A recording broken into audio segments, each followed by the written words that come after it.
sending my messenger on ahead to clear the way for me. Suddenly, out the blue, the leader you've been looking for will enter his temple.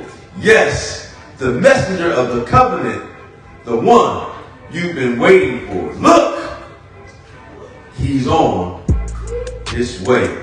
A message from the mouth of God, of the angels' armies.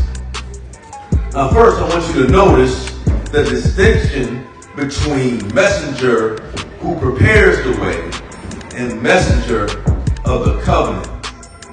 The former, referred to as John, is coming, but he's coming for the latter, which is Jesus the Christ.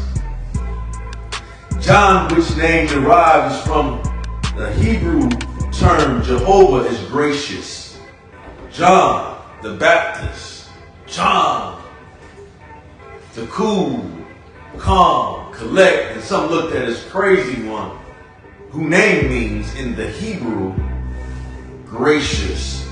John was different. He was a different kind of guy. He wasn't like me. His swag wasn't a buck. He wasn't on 100 all the time. But John was cool because he was related to Jesus. He was Jesus' cousin. I would love to be a cousin of Jesus and on an assignment where folks listen to me because of who I rock with. Ooh, that's something. But John was different. He thought different. He had relationships with different people. Matter of fact, he was cool with a king called Herod, and him and the king had multiple conversations. John the Baptist, even though he was different, he had a relationship with the king. He did some weird stuff. He would wear different clothes. Like he would wear, what did it say here? He wore animal skin. You know, people say that's not weird. We wear leather today. He would eat wild honey. Like John was different, but he was sent. He was a messenger. Matter of fact, even Jesus referred to John the Baptist as Elijah. John comes to earth to prepare the way of the Lord, to set the people mindset, get their mindset on that one greater is coming.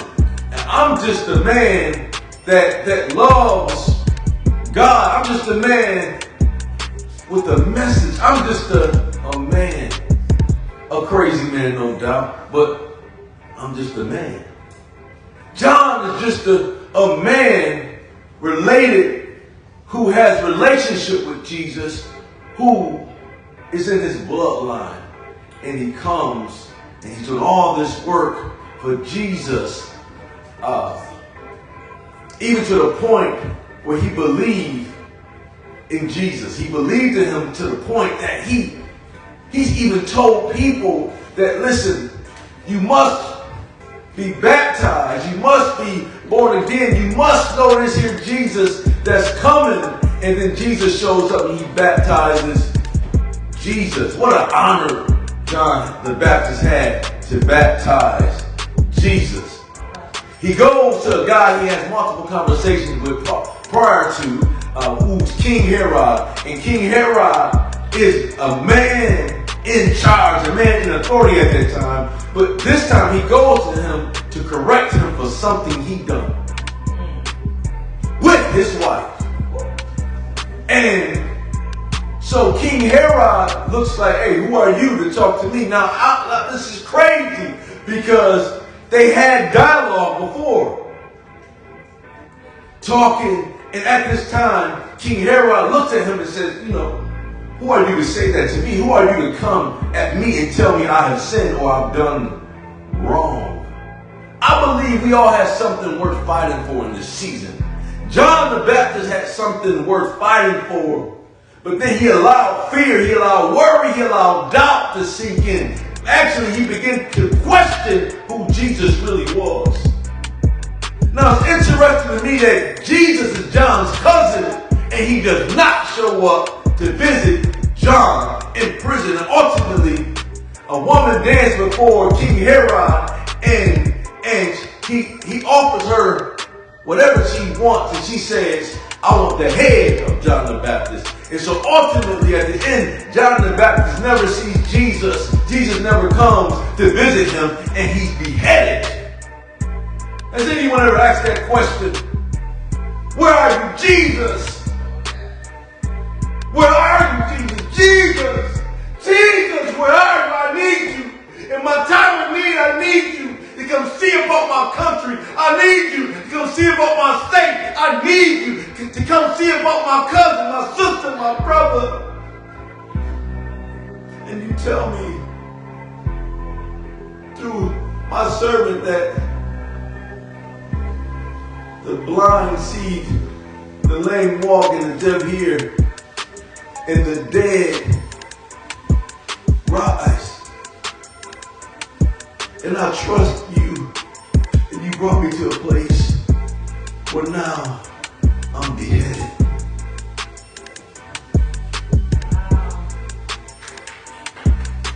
What do you do? The interesting thing about this is that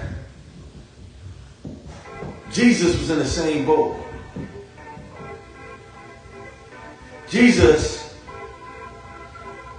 always allows us to experience what he's experienced or what he's been through already.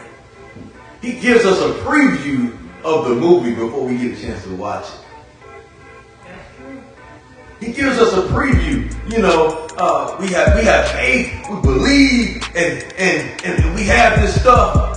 But then he gives us the opportunity to test what we believe in, to test our faith. The tricky thing about this whole situation with the pandemic right now is that they're creating fear in us. And one way to manage this and to get you down is to take you away from your support group. I said this before. Worry, fear, or fear and worry lowers your immune system, so you become subject to more diseases and viruses and germs. So if one can lower this, then one can build it. If worry and lack of faith can lower it, then faith and your belief in God can build it up. Somebody here listening on live in your bedroom, in your living room, in your kitchen, at the kitchen table needs to know that, listen, God is here.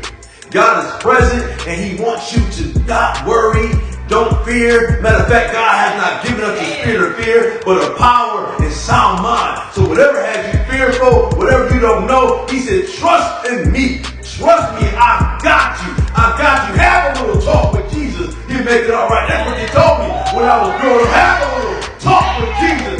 He'll come here. Your faith is cry. He'll answer. By hearing the prayer will turn it.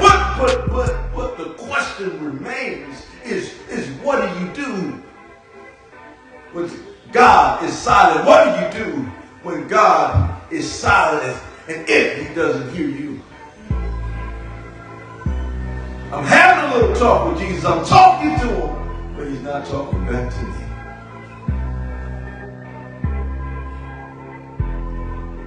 Jesus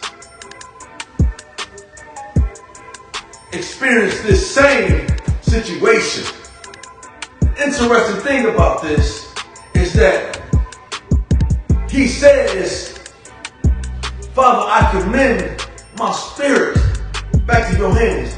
Now, this is interesting because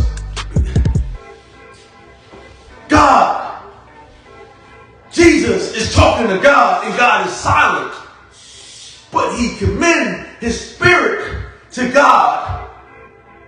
God is silent. But then Jesus gives up the ghost and gives his spirit back unto God as if God is present. Paraphrasing, right now, I'm telling somebody, oh my God, this is good. I'm telling somebody that could be in a place on the cross, in a place feeling like, God, I see you, I don't see you, I'm talking to you, I seen your works, I seen you perform miracles, but I don't see it on me, I don't feel it. God is saying, commit your spirit back to me. I might be silent, but I'm present. I'm a present help. I'm here. You're my servant. I call you friend. Listen, the interesting thing is we were once servants of God. You were once a servant. I was once a servant. Then he said, I no longer call you servant. I call you friend. God may be silent. He may be quiet. But he's also present.